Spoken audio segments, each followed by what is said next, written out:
Hi అండి అందరికీ. ఈరోజు దొండకాయ పల్లీలు కర్రీ, దొండకాయ పెరుగు పచ్చడి చేసుకుందాము. దొండకాయని శుభ్రంగా కడిగేసి ముక్కలు కట్ చేసుకున్నాను. ఇప్పుడు బాండీ పెట్టుకుని ఆయిల్ వేసుకున్నాను. పల్లీలు వేపేస్తున్నాను ముందు. పచ్చిమిరపకాయలు కూడా వేపేస్తున్నాను. పల్లీలు కొద్దిగా వేగిన తర్వాత పచ్చిమిర్చి వేస్తున్నాను అనమాట. ఈ రెండు పక్కకు ఉంచుకుంటాను ఇప్పుడు తీసుకుని. ఈ పచ్చిమిర్చినేమో పచ్చడిలోకి, దొండకాయ పచ్చడిలోకి, పల్లీలేం కర్రీలోకి అనమాట. ఒకేసారి రెండు వెరైటీస్ చేస్తున్నాను అనమాట.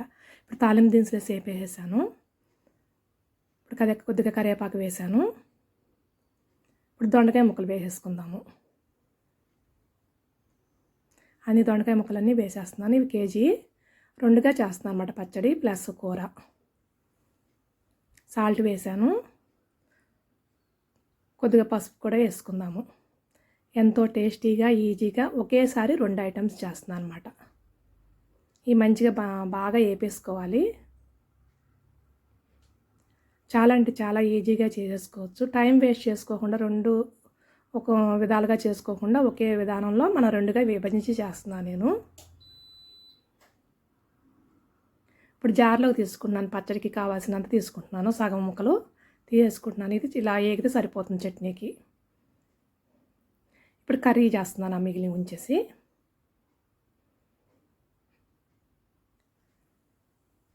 ఇంకొంచెం సేపు వేగిన తర్వాత కారం వేసాను. ఇప్పుడు పల్లీలు వేసేసాను. దొండకాయ పల్లీల కూర రెడీ అయిపోయిందండి. ఎంతో టేస్టీగా ఉంటుంది. మీరు కూడా ట్రై చేయండి. ఇప్పుడు దొండకాయ చట్నీ చేసుకుందాము. దొండకాయ ముక్కలు తీసుకుని జార్లో వేసుకున్నాం కదా. ఇప్పుడు పచ్చిమిర్చి వేసాను. దాంట్లో కొంచెం చింతపండు వేసాను, కొంచెం జీలకర్ర, కొద్దిగా వెల్లుల్లి వేసేసి మిక్సీ పట్టేసానండి. దొండకాయ ముక్కల్లో మనం ఫస్ట్లో కొంచెం సాల్ట్ వేసుకున్నాం కాబట్టి కొద్దిగా వేస్తున్నాను సాల్ట్. 1 కప్పు పెరుగు వేస్తున్నాను.